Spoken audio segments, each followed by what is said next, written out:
Hi, welcome back to Steph's Veg. I'm down the allotment today. It's day 13.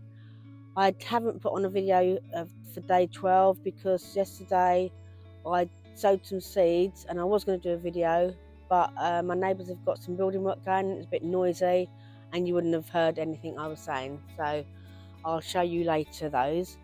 So today I'm going to be showing you my pump that goes with my lawnmower that I showed you the other day, the battery, they all intermingle, as I said. So I'm going to set up my water pump that goes in my water butt, and I need to water my potatoes and the onions that I sowed and planted the other day. So I'm going to go and set that up now and hopefully it still works.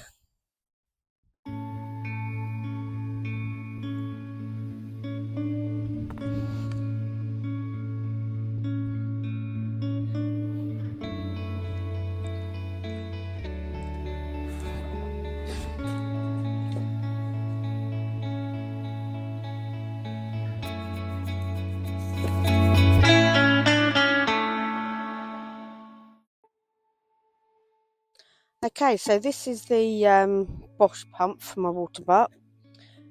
I've had it about 4 years now. It's ideal for watering the allotment, saves me backwards and forwards with watering cans, which took me hours because having 2 plots, it was a nightmare and backbreaking. So I saw this online and I thought, oh, I'll give it a go. So inside, I keep it in the box over the winter so it doesn't freeze up. It's the pipe, the part where the battery goes, which I have actually got it installed. I will put it in my shed. I've got a little hole in my shed for the wire to go through, which is attached to the pump. So I'll show you that a bit later. Keep it wrapped up so it doesn't get frosty. Right, and this is the pump. Unravel it. You do have to cut it, the pipe to length, because it doesn't sit right on the bottom of the water butt. You have to have a little gap because otherwise it just sucks up all the dirt that's in your water butt and then it clogs all the filters up. So you have to have it about 2 inches above the base of the water. Right, that bit just clips onto there like that. As you can see, it's bent so that it hooks on over the side of the water butt. Take the lid off. I do keep this covered over because you do tend to get snails and slugs creep into the water, so as a deterrent I just keep that on there. Right. Yep, still got some water in there. Right, so you gently submerge the pump into the water like so.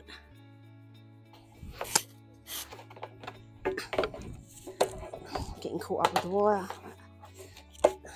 Now it's been tangled up. Right, and then just hook that over. And then I'm going to have to poke this through the hole, but I have to do it from the other side and then pull it through. Okay, so I'll leave that there for a minute. Okay, so I'm just going to poke this through the little hole that I've made and then go inside the shed. And as you can see, there's the wire. Poke that up behind there and pull it through until that's tight. Tuck that down there. Right, I need my little screwdriver. No, that's okay, that won't work. Right, little screwdriver. I'll take this little screw out. I'm trying not to drop it.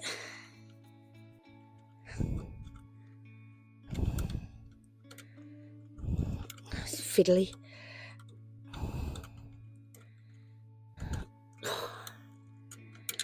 Right, and then this clips onto the bottom there, Right. Get it round the right way. Slot that in, and then you just tighten it up so it doesn't come off. Right, so that's nice and tight, and then all you do is hook that onto there. If I can figure out which way it goes.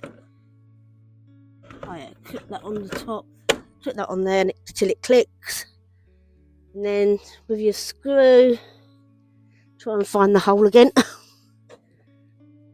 Oh, without dropping it. It's quite fiddly because you've got to try and get under there. That's it. And then just tighten that up until that's nice and tight. And then you lift that up, open that up, and then slot your battery in there. Right, so this is the battery. This is the one that came with it. You only need a small battery for this. You slot it in over the grooves until it clicks, and you have to have this front cover up and that handle down, because otherwise it won't work. So you have to make sure that you push that down. The next job now, I've got to go and set the hose up. You know how I normally have it attached, and I have it down the side there, don't I? Hook it in and then leave it. But I can't pull this out on my own because I'm forever. That's it.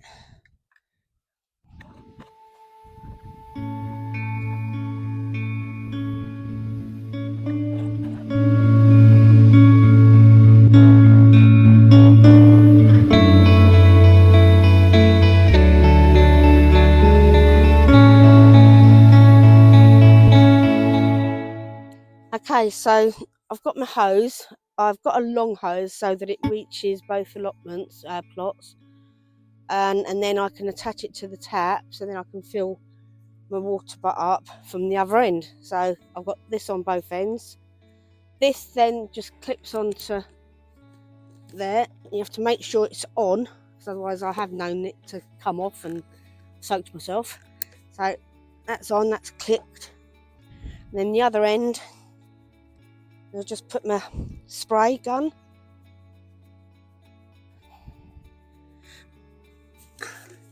Making sure there's no kinks in the hose. And just click that on. Right, lay that down.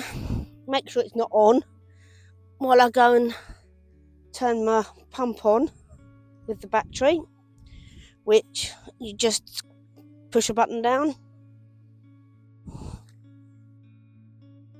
So back into the shed.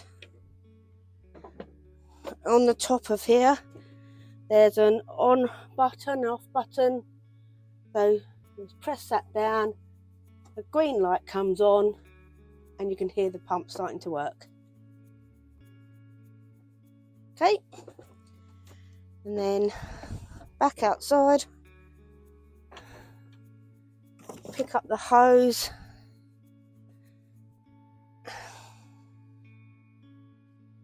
Might take a bit of time the first time because it's not been used over the winter. And then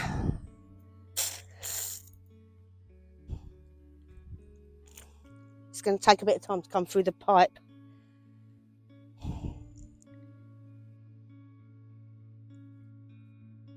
Okay, so I had a little bit of a kink in it.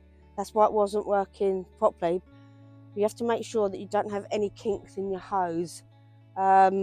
Because I got a really long one, it's a bit more flimsy than a lot of hoses.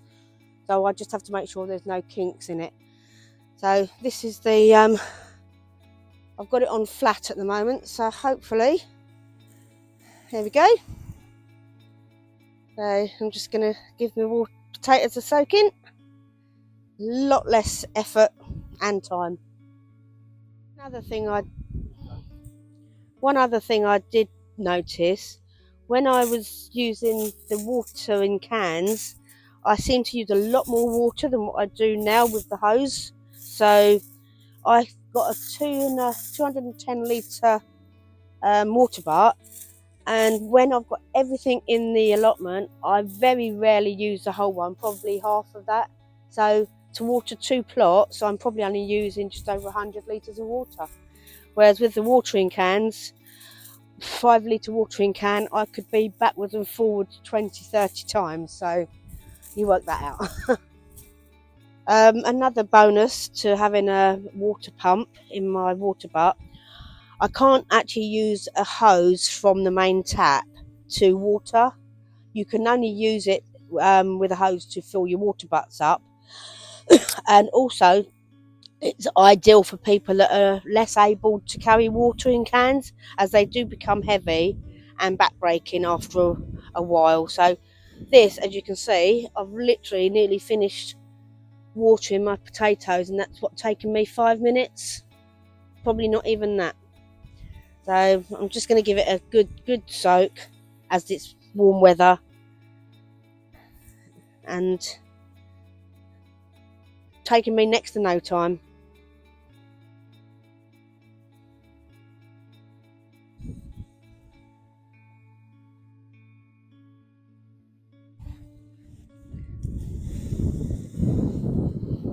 Not ideal when it's windy.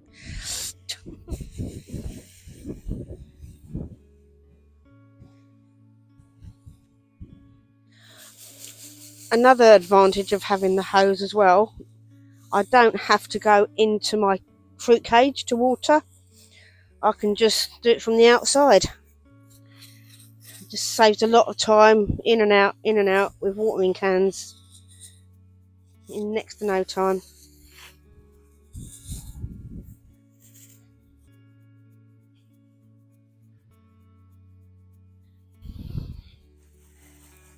Yep, this is my asparagus. I've actually got 2 bits there which I'm going to be cutting.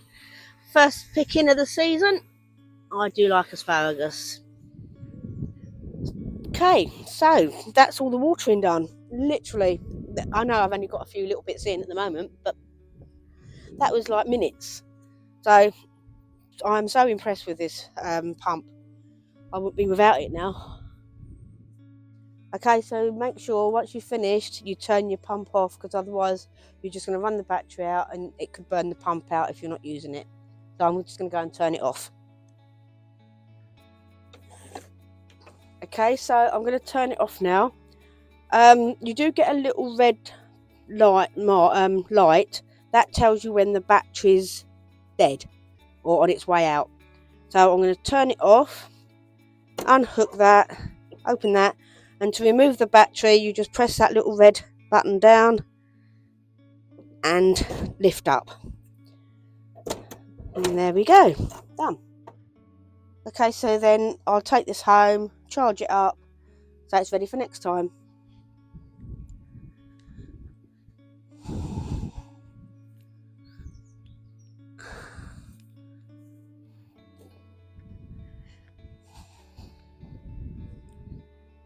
Okay, so then unhook your hose, don't leave your hose attached. And then what I do, I just stick it over here, and then I don't bother putting it away every time. I just then hook it out the way so that when I trim the grass, it's not in the way.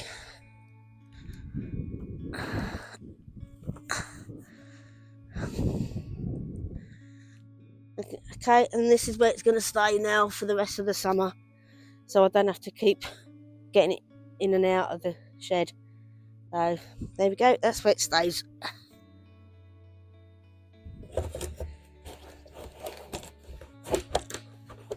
Okay, so that's all that done. Next job is I want to empty my water butts, because I'd like to give them a clean out, but I thought I'd use the water up first to save water.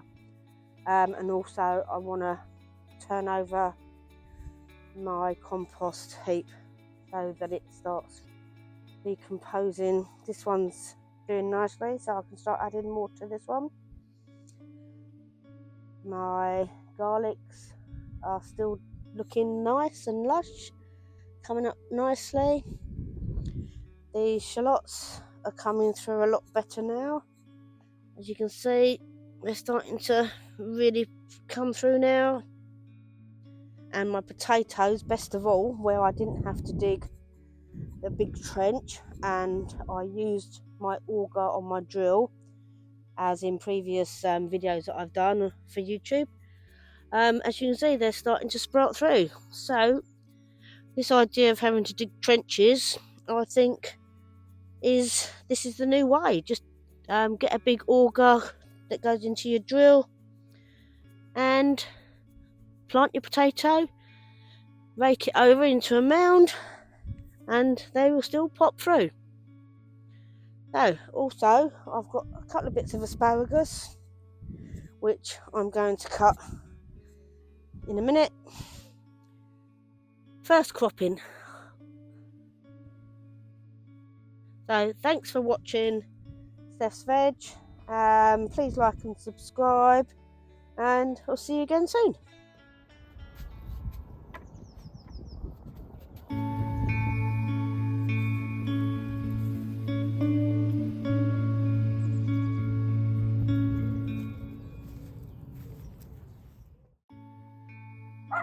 Okay, so I'm home now. So I'm going to show you day 12 of what I sowed yesterday. Obviously I couldn't record yesterday because the neighbours are having some building work done and the noise. Probably can hear it today, but I'm going to show you anyway what I've done yesterday. So it's in my greenhouse now, in the garden, at the back of my garden. Okay, so this is my veg patch in my garden. So the gate so the dogs don't get in here and eat it all. Right, so in the greenhouse. There we are. So I'm in the greenhouse now. In here I did some broccoli called Iron Man. I grow them in retainers so that they produce a nice root system, and then when they're ready, all you have to do is unfold the plastic, and it comes with the full root in it, and then just plant it. In here is cauliflower called Boris in one lot and all year round. In here is cabbage called Golden Acre, and in here is cabbage red Drummond. I do like red cabbage to pickle. I've got them covered over with a cloth. That just helps to keep the moisture in and helps them to grow. But I do also use vermiculite. I put the soil in first, the seed compost, and then just scatter the seeds over, and then put some vermiculite on there, just scatter it over and sort of spread it over. While I'm in here, I'm going to show you how my peppers and chilies are coming along, because I've now moved them out into the greenhouse as well from indoors.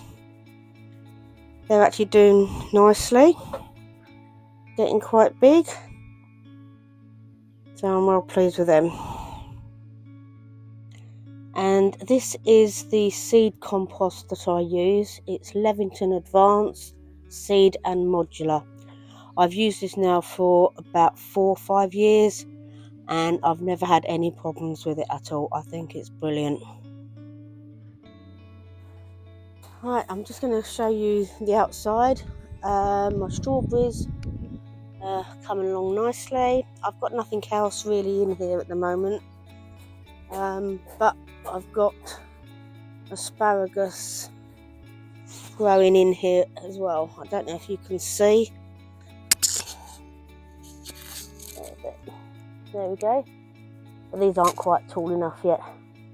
I've had to put this cover around because my resident fox, does like to jump in there and dig holes, so I'm worried that they're going to dig up my asparagus.